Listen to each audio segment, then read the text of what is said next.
Bonjour à tous.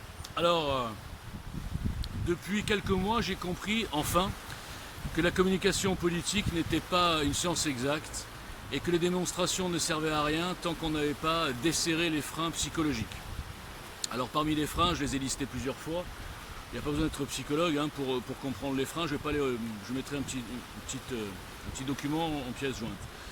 Alors parmi le frein principal, il y a Marine Le Pen. Marine Le Pen et le RN, c'est-à-dire tous les gens qui pensent qu'elle peut gagner. Donc ils se disent c'est pas la peine de bouger, c'est pas la peine de construire, c'est pas la peine de réfléchir, c'est pas la peine de regarder la situation, d'analyser, on va juste attendre 2022 et Marine Le Pen, super, elle va doubler ses voix comme par enchantement.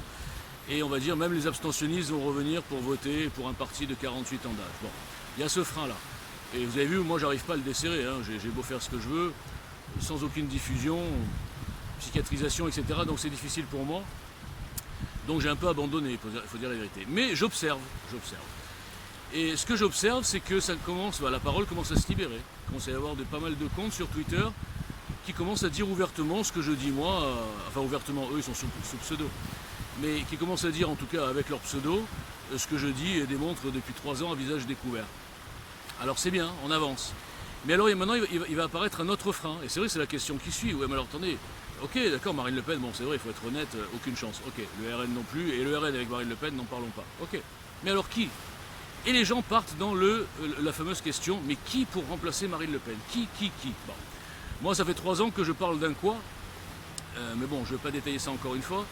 Mais surtout je vais vous poser une question, messieurs, dames.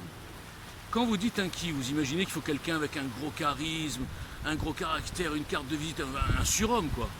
Alors je vous invite, encore une fois, je l'ai déjà fait, à vous poser la question, quel était le charisme de François Hollande? Quel est le charisme de Emmanuel Macron? Ces gens-là n'ont pas été élus sur un qui. Ces gens-là ont été élus sur une détestation de l'adversaire, sur un rejet de l'adversaire et sur des manipulations. Sur eux, c'était un quoi manipulé. Hein, mon ennemi, c'est la finance. Ou alors l'autre qui a écrit un bouquin Révolution qui est finalement, c'est une blague. Voilà, parce qu'il fait encore pire que les autres politiciens depuis 40 ans. Donc arrêtez de vous poser la question du qui, construisons le quoi. Et je vous le dis, les deux seuls que Macron pourrait battre au deuxième tour, en 2022, c'est Mélenchon et Marine Le Pen. Voilà. Donc la question du qui est accessoire. Il suffit de construire un bon quoi, et entre le rejet de Macron et le bon quoi que nous allons construire, n'importe qui, façon de parler, battra Macron, sans aucun problème. Voilà, merci.